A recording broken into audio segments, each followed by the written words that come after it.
Bismillahirrahmanirrahim. Assalamualaikum warahmatullahi wabarakatuh. Allahumma shalli ala sayyidina Muhammad wa ala ali sayyidina Muhammad. Semoga kita dalam keadaan sehat selalu. Amin ya rabbal alamin.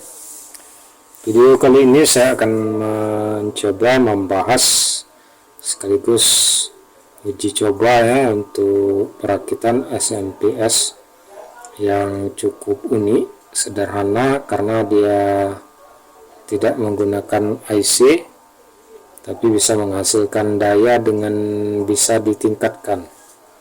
Jadi dia seperti di hadapan saya ini seperti ini ya, SMPS.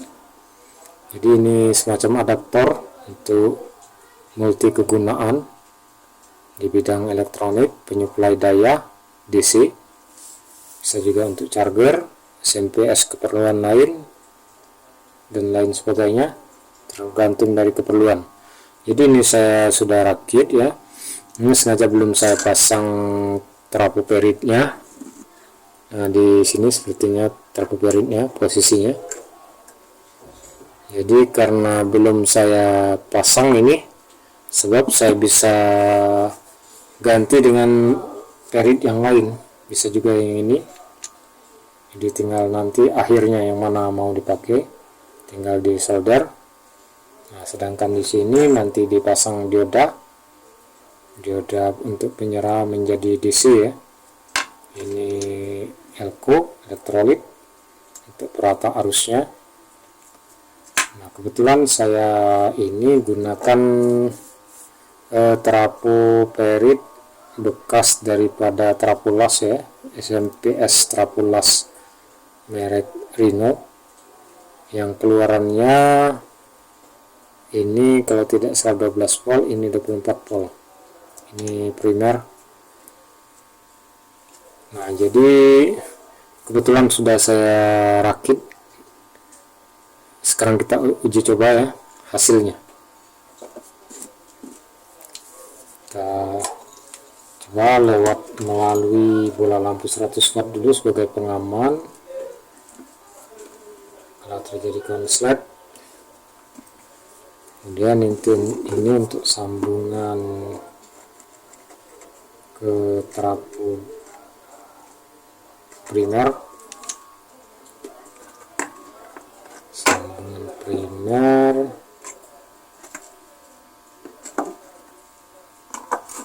ini juga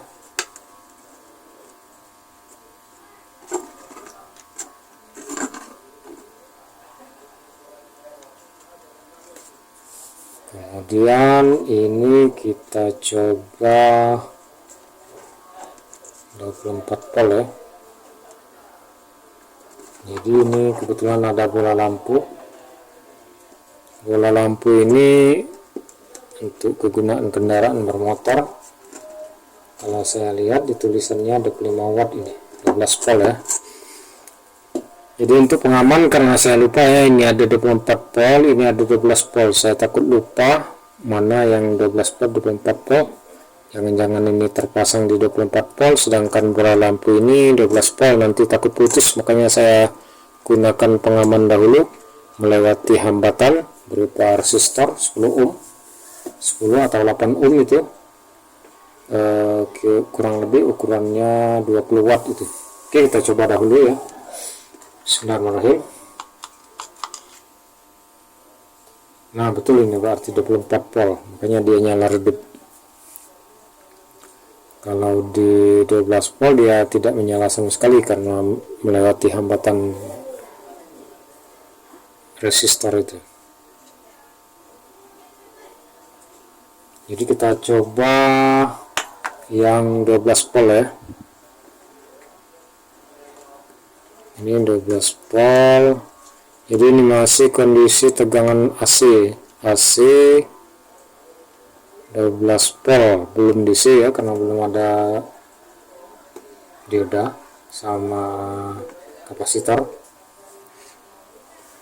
Nah, ini tidak menggunakan hambatan lagi karena 12 volt, jadi bola lampu ini langsung 12 volt, jadi tidak mungkin putus karena sesuai dengan daya tahan bola lampu ini 12 volt.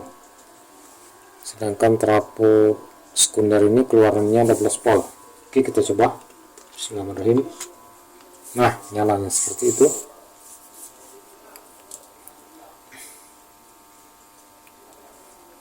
Kita coba kurang lebih beberapa menit ya. Kita lihat reaksi daripada transistornya ini, apakah ada dampak hangat. Jika dalam hitungan beberapa menit dia hangat, artinya rangkaian ini kurang bagus, diberi beban sedikit sudah hangat. Kita coba beberapa menit lagi, kita lihat reaksinya.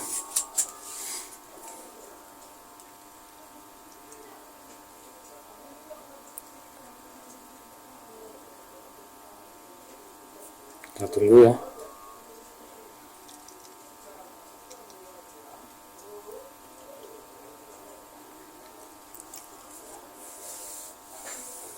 Oke, lumayan.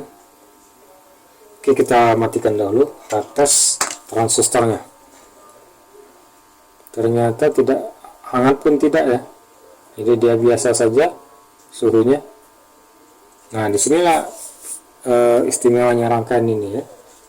Jadi prototip ini juga lumayan bagus ya. Jadi pertama dia tidak menggunakan IC, tidak ribet, sedikit komponen,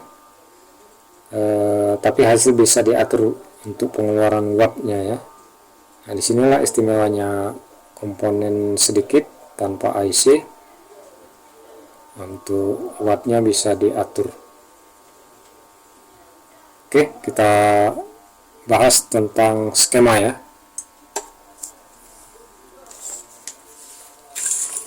Nah, kurang lebih seperti inilah skemanya.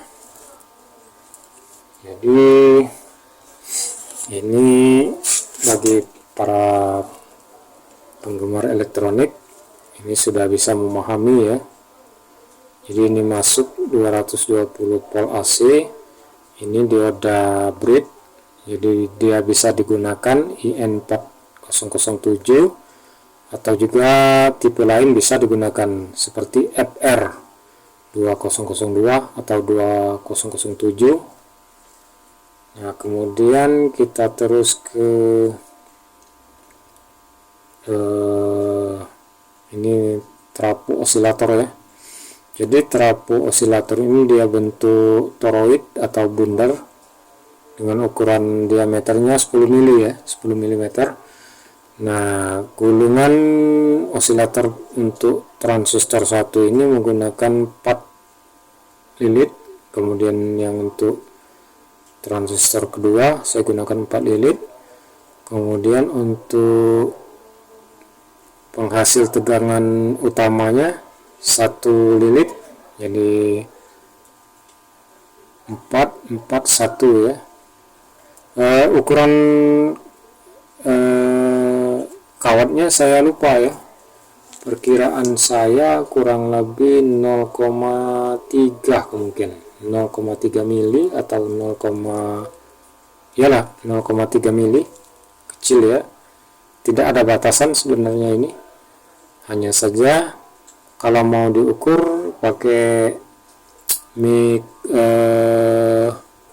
alat ukur apa itu saya lupa, induktansi, dia kurang lebih 11 ya.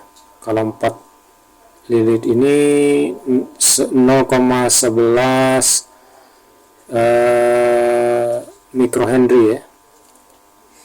Nah, kemudian kita lanjut dengan rangkaian startnya ini ya. Ini kalau tidak ada rangkaian start ini tidak bekerja ini osilatornya ini. Jadi di sini menggunakan R670K, kemudian di paralel antara kapasitor dengan R juga 670K, langsung masuk ke sambungan ini untuk ke basis ya. Jadi ini semua R-nya sudah jelas nilainya ya, 39. Jadi keseluruhan R ini menggunakan ukuran 1/4 watt. Nah, ini 22 ya. Kemudian transistor 1 ini sama dua ini dengan tipe yang sama ya. Jadi ini rangkaian ini full breed ya. Untuk meningkatkan dayanya, jadi gunakan full breed. Ini pengalaman saya menggunakan TR ini bisa digunakan MGE 13005 ya. Tentunya dayanya sedikit rendah dibanding 13007, dan juga yang 13009 ini di atas dari 13007 dayanya. Kalau menurut datasetnya itu untuk 13009 ini kurang lebih 100 watt ya kemampuan transistornya ini. Setelah dihasilkan dalam rangkaian dia lebih dari 100 watt karena ada pendukung rangkaian yang lain. Nah, disinilah ya kesederhanaan rangkaian SMPS ini, modul ini. Pertama, dia tidak menggunakan IC, tidak ribet, pengerjaannya mudah, komponennya pun sedikit, daya tahannya lumayan oke, dan wattnya bisa diatur. Oke, demikian ya, semoga bisa dipahami. Saya rasa tidak sulit memahami rangkaian ini, terutama bagi penggemar elektronik. Nah, di sini trafo period ini tidak ada batasan ya, tidak kritis istilahnya.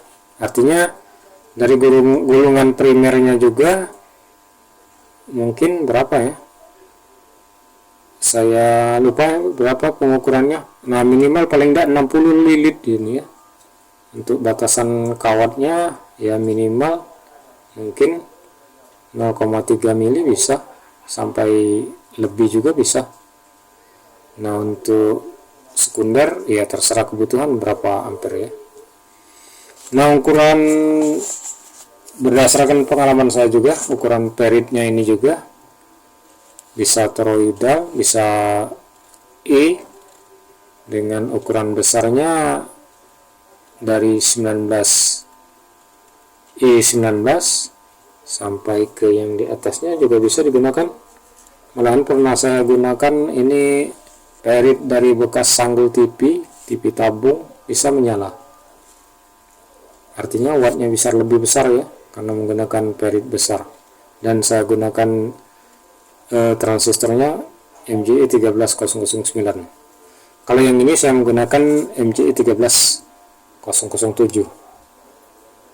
Oke, demikian seperti inilah penampakannya. Sedikit sekali komponen, tidak ribet, tidak pusing bikinnya, karena tidak menggunakan IC segala macam. Oke, demikian ya. Semoga bermanfaat bagi kita. Ini tentu saja untuk kegunaan berbagai macam keperluan adaptor ya tentunya. Ini sebagai contoh prototip, tapi bisa dikembangkan lagi. Oke, demikian. Terima kasih telah menonton video saya ini. Terima kasih telah mengklik like dan subscribe-nya. Semoga bermanfaat bagi kita. Assalamualaikum warahmatullahi wabarakatuh.